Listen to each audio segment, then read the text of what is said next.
All right, so let's get it going. So first of all, thanks very much, Kyle. So this is our first of our sessions on Meet the Outfitter, and the goal of this is to give different Ontario outfitters the chance to kind of present their businesses.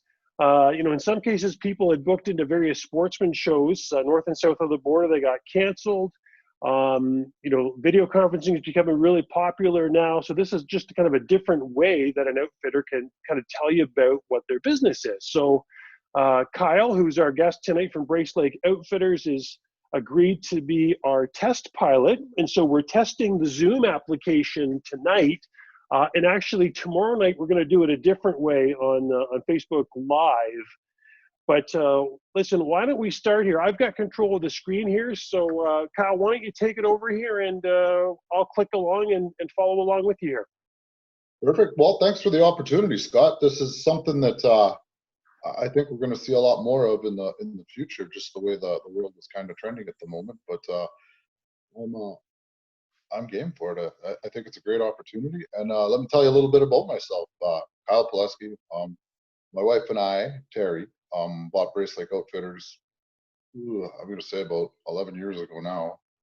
The business was closed, so we originally bought it for the property. We always somewhat had the dream that we wanted to own a fishing lodge, and we made it happen. So when we bought it, it was closed. There was 5 rundown cabins. Kind of everything was broken and beat up, and we bought it but through the legal work and everything, it really took to about 2008 to come through, and you kind of know what happened then. So we fortunately never knew the good times. So, from that point, we just did what we could and started small, but we've, basically in 10 years, we've rebuilt the entire place. Either all the foundations have been replaced, all the cabins are basically brand new or refurbished, all new boats and motors, generators, water system, full septic. Really clean the place up. I mean, and we were fortunate enough that it's one of the few lodges around that is deeded property. Right. So maybe you could tell us what does deeded property mean? I know what that means, but maybe share that. We own the land. I mean, there's 8.5 acres there that we own that we're, kind of make the joke that I'm the mayor of my own little island there. It's more of a peninsula, but we actually own the land. A lot of the places are leased. So, we knew in the future that, it's something it's ours forever, I guess. Awesome. There's a little history behind it. So as the story has been, passed down to me from past guests, it's really hard to verify, but there's a little lore behind it that, it was deeded in 1927. Henry Ford, Walter Firestone, Thomas Edison used to come up in the fall back in the late 20s, early 30s for, an annual duck hunt, moose hunt. Apparently some of the guests that I've spoken to have seen pictures of this, but I've never really been able to verify it. So it's been something that's just kind of, I don't know, rumor, lore. It just kind of adds to the mystery of the whole place. Cool. Our season runs from, the 3rd week in May, the opener of the long weekend, right up to the middle of September. And then we kind of transition into moose hunting for 3 weeks. And, with any luck, we're usually closed up and home by Canadian Thanksgiving. So Kyle, your first guests come in are anglers for fishing, so you don't have a spring hunt. We do have a spring bear hunt. Okay. They guaranteed, I guess the government just said that we're going to continue with it. It's not a pilot project anymore. Okay. And we do a few weeks. And it's tough in the springtime to fit in bear hunters with the fishermen, but usually what happens is one guy wants to bear hunt, and we can provide that for them. Got it. Okay. So you start kind of, in the spring with the bear hunt. You roll through a typical fishing season, and then you kind of end and transition into moose in the fall before Canada Thanksgiving. Yes, correct. Awesome. Fortunately, geographically, the location, it's, the water's cold, it's spring fed. So maybe you could tell us that. So, I mean, if someone's coming to Brace Lake Outfitters, they don't go directly to Brace. Where do they go first? How do they actually get to you? Well, if you book a trip with us, we're really good with communication. So depending where you're coming from, we'll give you the proper directions. Make sure that because I think we've all learned that GPSs lie a little bit, whether it's quickest route, or it's going to take you the wrong way. And we've heard some bad stories about taking these the back roads and ending up in the wrong, getting almost where you need to be, and there's either a bridge washed out or something. But we tell you the best way to do it, the fastest way to get here, and you'll drive from your location to Nakina, park at Nakina Air Service. They have a safe, secure parking lot. We'll get you some overnight accommodations, and the next morning we'll fly you into the location. Right. So you kind of arrive the night before. You're going to fly with Nakina Air Services, and it's a float plane. So you're going to fly in with a float plane, and how long and how far is that flight? It's 43 miles, and depending on the aircraft, between 20-25 minutes, all weather depending, of course. Great. Our second location that we have, we'll talk about later. We have an outpost up on the Albany, on Little Macokabatten Lake, and I think it's 84 air miles, and it works out to exactly 55 minutes. Yeah, great. Well, listen, let's keep clicking along here. Let's talk about fishing, if that's all right. So, let's start with the fish, and we got a couple pictures here of some fish. So, tell us about what you've got for that. I mean, we're real fortunate that we're on there's 3 lakes. It's 3 lakes, 225 miles of water there around the shoreline. So there's some great fishing opportunities, and we have monster pike, walleye, jumbo perch, and the occasional whitefish are mixed in there. But what makes the difference for the area is not just the distance and the area that you can travel; it's the variety of fish that you can catch. Some of the lakes are shallower and weedy that play host in the springtime for tons of pike, and basically, anything north of Nakina is going to be amazing walleye fishing, and it boasts the same. I mean, walleyes are easy to catch, but on Brace, we're fortunate that we have a large population of 40-inch plus pike, and we got really good at catching them. Yeah, and so I should disclose, people, I have fished at Kyle's location twice at 2 different times of the year, so I can attest to that. So we got a nice picture of a northern here. Now walleye here, I think you and I have talked. It's not just numbers; you've got size as well. We do. They seem to be, depending on the time of the year, wherever the location is of them, that you can get into some decent fish. I mean, they're not all shore lunch fish. Sometimes you have problems catching fish for shore lunch because we kind of like those fish that are under 18 inches for lunch, and sometimes it's a hard day catching them. Yeah, so speaking of size there, Kyle, do you have a slot, or do you request guests to release a certain fish? For sure, we do. We have a slot limit, and what we've kind of imposed it, and we put it right on the rulers that we've put on every seat of the boat. We made it real easy. So red means stop, green means go, and what we ask is, the Ontario, because we're in fish management zone 2, and the Ontario regulations are 4 pike, 4 walleye, 50 perch, depending on your license. Now, if it's a sport or conservation license, it's half limit, so it'd be 2 walleye, 2 pike, 2 perch, or 25 perch. The pike is there's a slot limit. You're allowed 1 over 27 and a half in the range. I think it's 34 and a half or 35 and a half. And all we said, it's one fish. We know the science of today tells us that big fish breed big fish. We like to keep those genes in the water, so we just say throw the trophies back. And same with the walleyes. Anything over 18 inches, just put them back. And we've noticed over the years that it's really paid off. Not only are the numbers there, but the size is also there too. Awesome.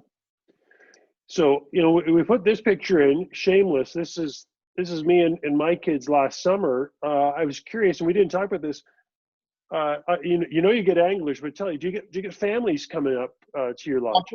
For sure, we see a lot of families. I mean, it's the lodge atmosphere is it's very friendly for families to be around. So there's we have beautiful amenities, and there's a lot of things for the families to do. And the good thing is that there's great fishing, and the kids don't lose the interest in it.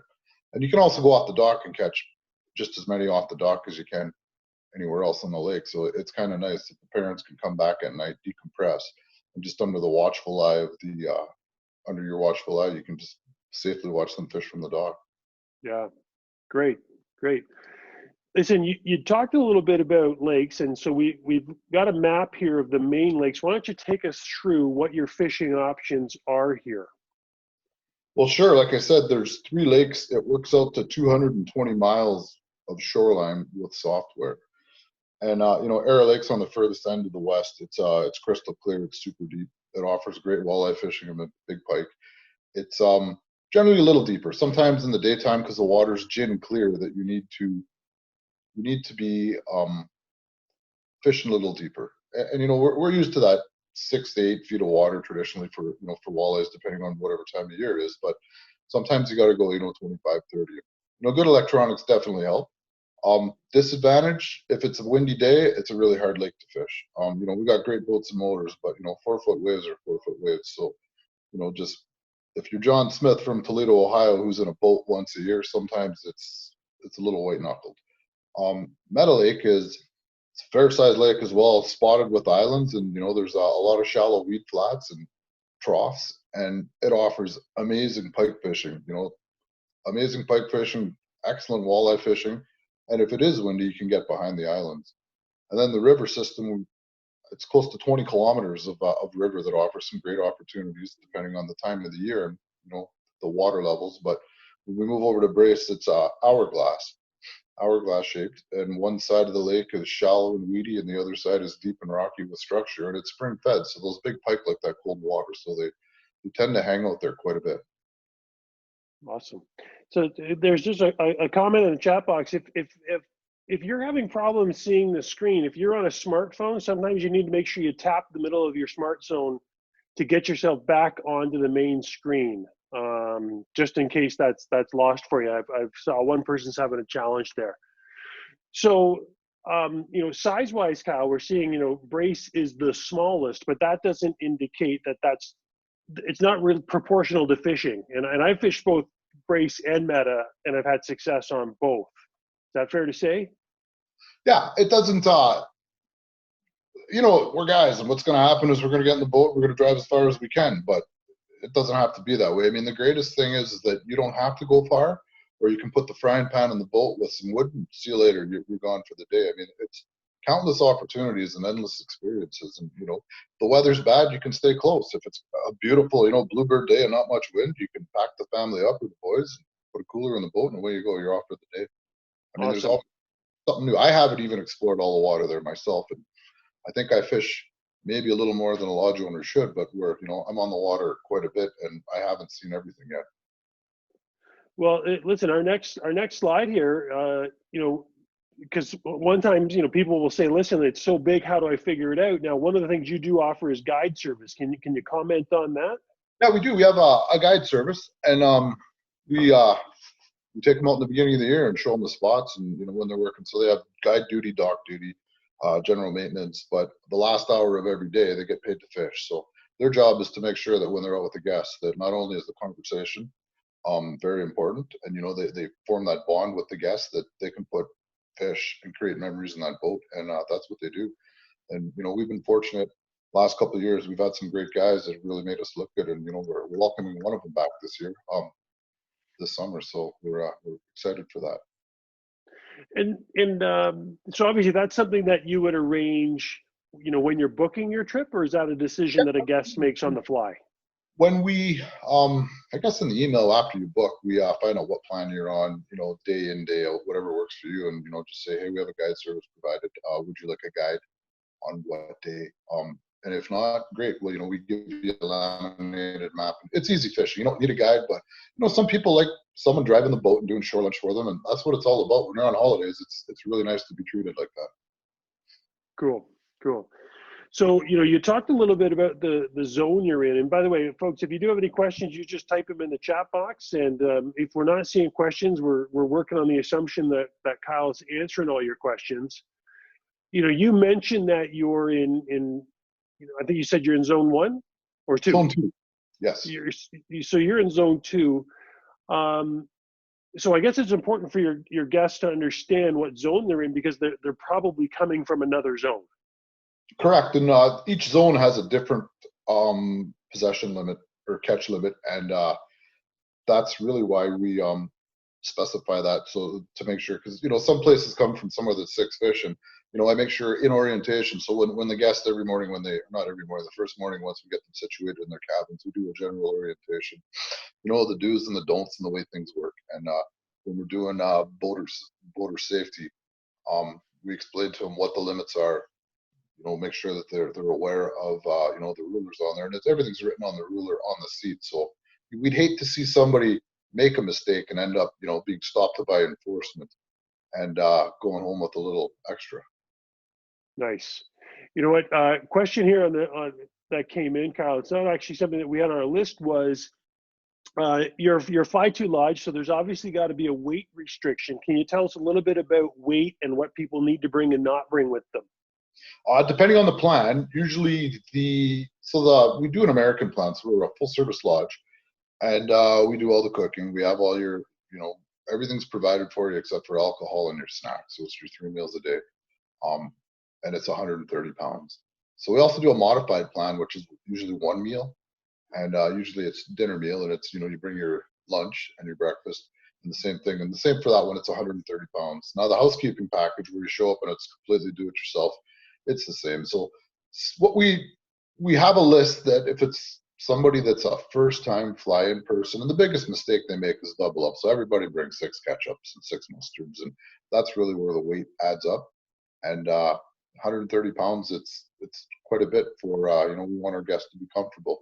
If it's 5 pounds over, we usually let it go. But if it's 2,000 pounds over, we kind of have to talk about it. Sure. So in case people didn't hear that, it's basically it's 130 pounds per angler, so per person. And that's everything. That's your gear. If you're bringing your food, your snacks, and all that kind of stuff. And it's important to note that you are not the air service. So some companies are both the air service and the outfitter. So, the flexibility may be a little bit more challenging with you as far as overages. Just because we're at the lodge so much, the air service is aware of what the poundage is. And, there's 2 things they'll say at the lake. They'll just say, you have 2 choices. Either you can pay the overweight when you get there, or you can just compress your gear to 130 pounds. And, a few pounds isn't a big deal. So, it's most people want to be comfortable, and they just take the overweight. All right, cool.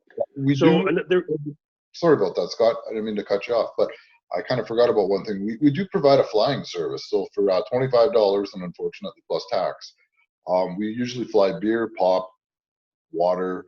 We also have a grocery service. So you tell me what groceries you want, and on one of our general supply runs every week or the week before you get there, we'll bring that in for you. So we see a lot of guests now flying commercial aviation, and they'll fly into Thunder Bay from wherever they are in North America, rent a vehicle, drive to Nakina, and flying commercial. You can't really bring a lot of gear because they really hit you on the weight. So it's 50 pounds and 1 personal item on most commercial flights, and we'll provide everything for you. Just tell me just give me some time. And, we've put a man on the moon. There's not much that we can't do these days. So. Yeah, so that's a great point. So people that are worried about their weight, some of that heavy stuff, you can fly it in advance for really what's a nominal charge in the grand scheme of things. Yeah, for sure. I mean, we've taken advantage of, we're not making money on it. All we're doing is making sure it covers the cost of that flight. Awesome. Listen, let's click here. I'm going to click through 2 slides because one we don't need here. Let's talk a little bit about, your hunting here. So you mentioned it already. Yeah, we do, I guess 2 hunts. We do a bear hunt and a moose hunt later on the fall. The bear hunt happens twice a year. So it's, I think May 15th that we never see to June 15th, or maybe it's April 15th, but we're never open that early. So we always start the 3rd week in May, and we're done, I think it's June 15th is the close of the bear season. But we'll usually do 3 or 4 hunts in the spring and 3 or 4 bear hunts in the fall. And the fall bear hunt starts August 15th. And then we usually shut it down by September 15th, depending on what we have going on at the time. But after that, moose season at the lodge, we run a fully guided archery hunt out of the lodge. So we'll do 3 weeks of guided hunts. And at the outpost, we do a do-it-yourself fly-in rifle hunt. It's either weapon up there. So you're on your own. Okay. We can provide guides for that, but it's not very common for the rifle guys. Cool. Listen, so I don't know if you want to move on to moose here. I had a question for you. Who's responsible for licenses and tags when it comes to your hunting? So for non-residents to book a moose hunt, we do have tags, and depending on how many hunts we have booked that year, depending on availability. So every year in August, we have a waiting list. So in August, when we get the okay from the government that the tag quota hasn't changed, then we send out the email. We only book a year ahead. So this August will be for next year, and the availability is for that hunt.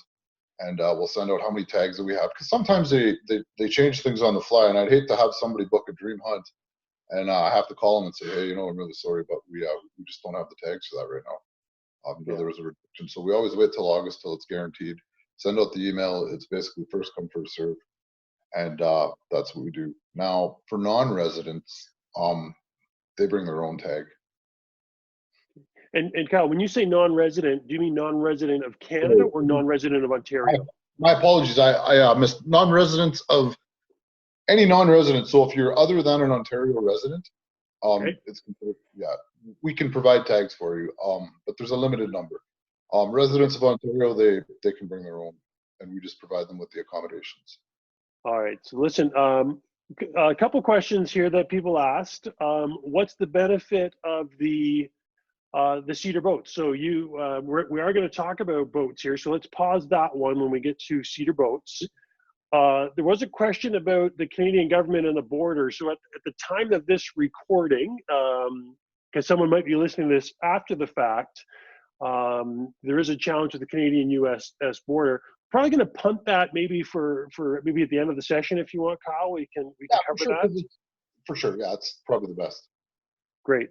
Another one here is about cabins. So listen, let's get into cabins, because whether you're hunting or you're fishing, you're in the cabin. So why don't you tell us a little bit about the occupancy, and we can take through a couple slides here. We talk to us about what's included, what do the amenities look like?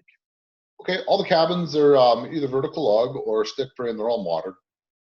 They've all been rebuilt. Every cabin has a very large deck with a private barbecue and a picnic table on there. So at the end of the day, you can sit and enjoy the sunset, the northern lights, whatever you want to do. There's ample room to do it.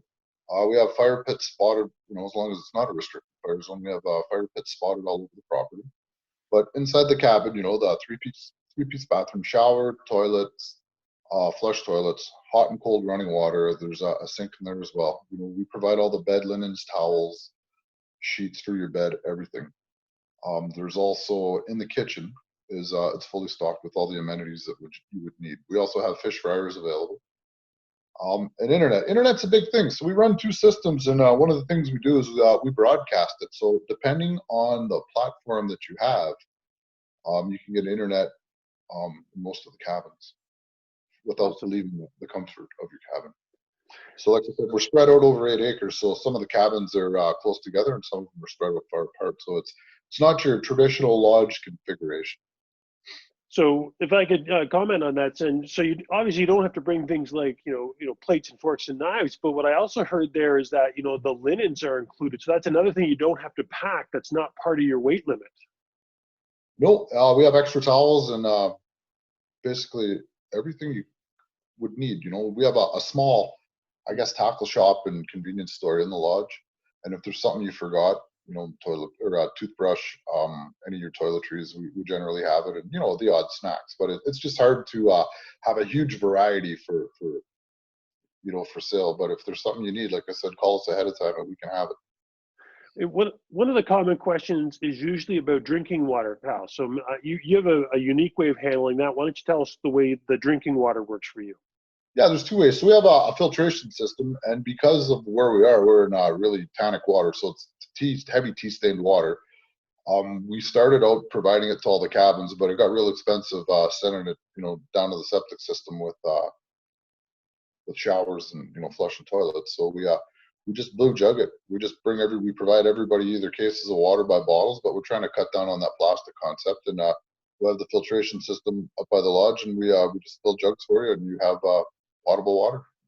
Great. So again, that's another thing you don't need to bring with you. You don't have to boil it, and you don't have to cart it in with you. Right. That's a huge weight. All right, so just going to look at there. If anybody's got other questions about cabins, let us know. I want to keep us on time here, if that's okay, Kyle, because let's talk. Oh, got to get into the right slot here. Let's talk boats.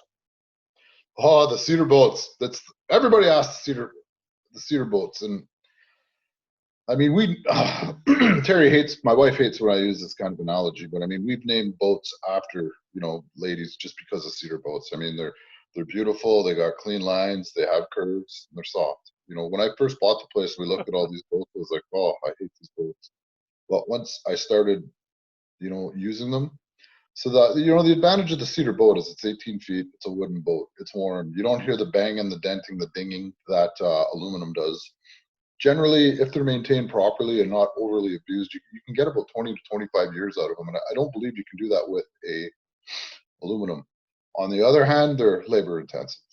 They take a lot of work spring and fall to put them in the water and then to prepare them for winter. But they're definitely an amazing vessel once you're in them. I mean, there's just so much room, and it takes the waves, so the ribs flex as you hit the waves, and it just sucks that up, and it's just a smooth ride. Where aluminum boats, you just pound on a rough day. These ones just glide right through the waves.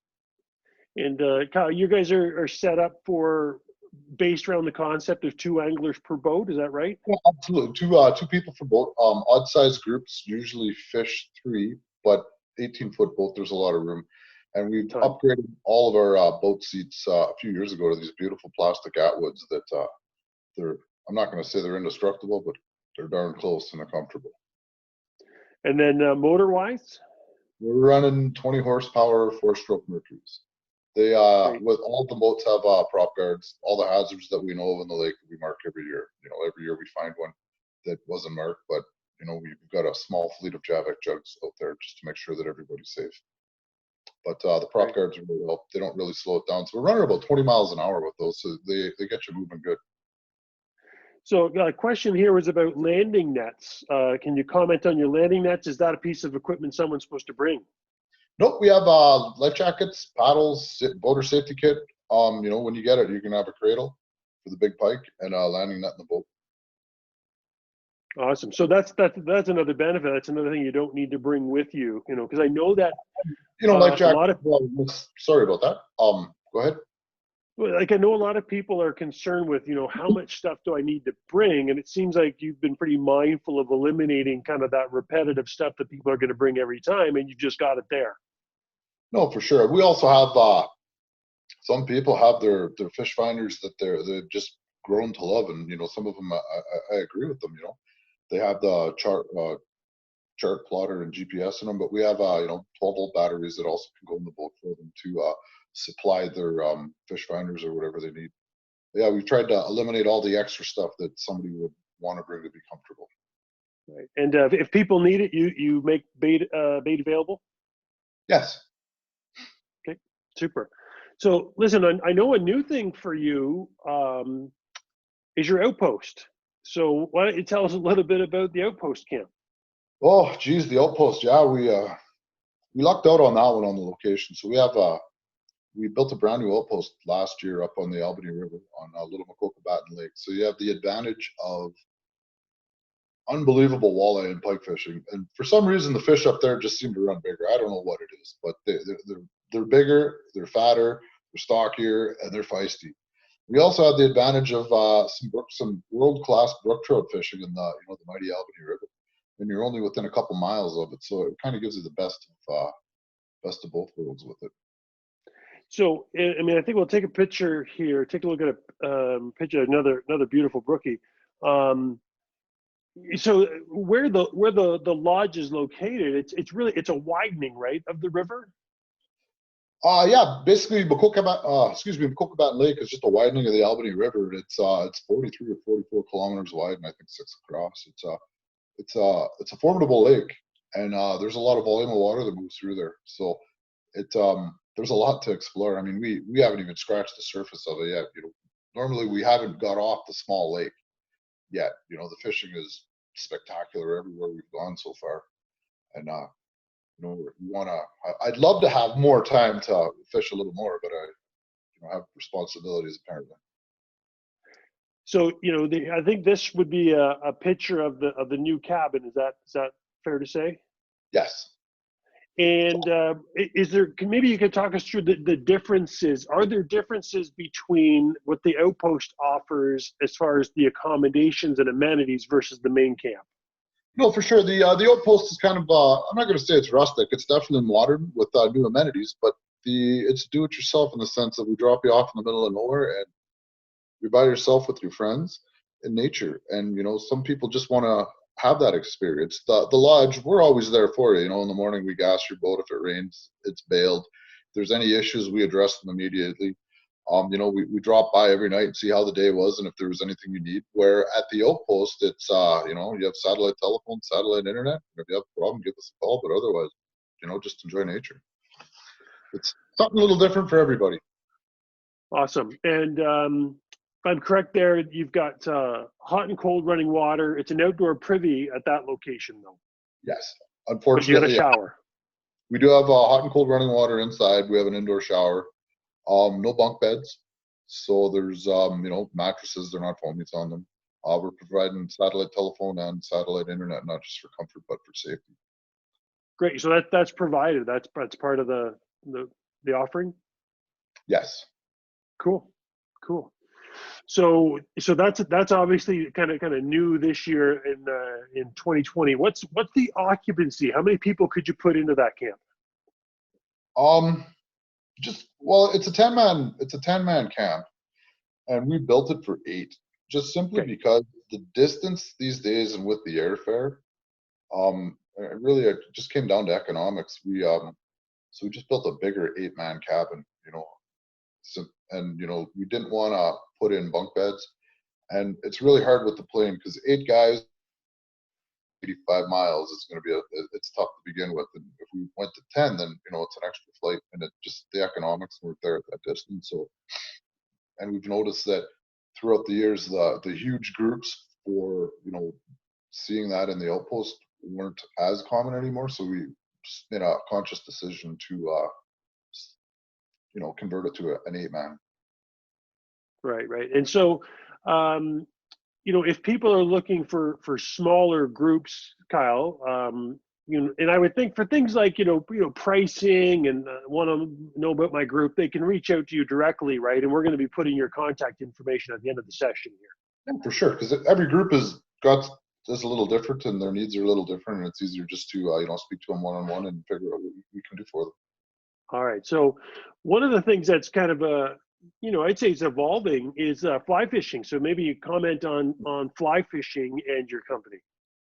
Well, for sure. I mean, it's kind of our bread and butter in the sense that I grew up all my life fly fishing, and it's a huge passion of ours, and we've kind of been fortunate that we've been able to take advantage of that. And I've met some the last 10, shifting towards and transition fly shop nomad anglers in Lansing, Michigan, and Grand Rapids, and they do through the shop, so they'll arrange it all the tackle. But we've got very good at catching fish. Some of the guys that have come up have definitely educated me. I mean, there are some amazing anglers in this world, and it just seems like if you want to spend an entire day and let it go and not even have a think about anything, it's fly fishing. It's the way to do it. It's just something so peaceful about it.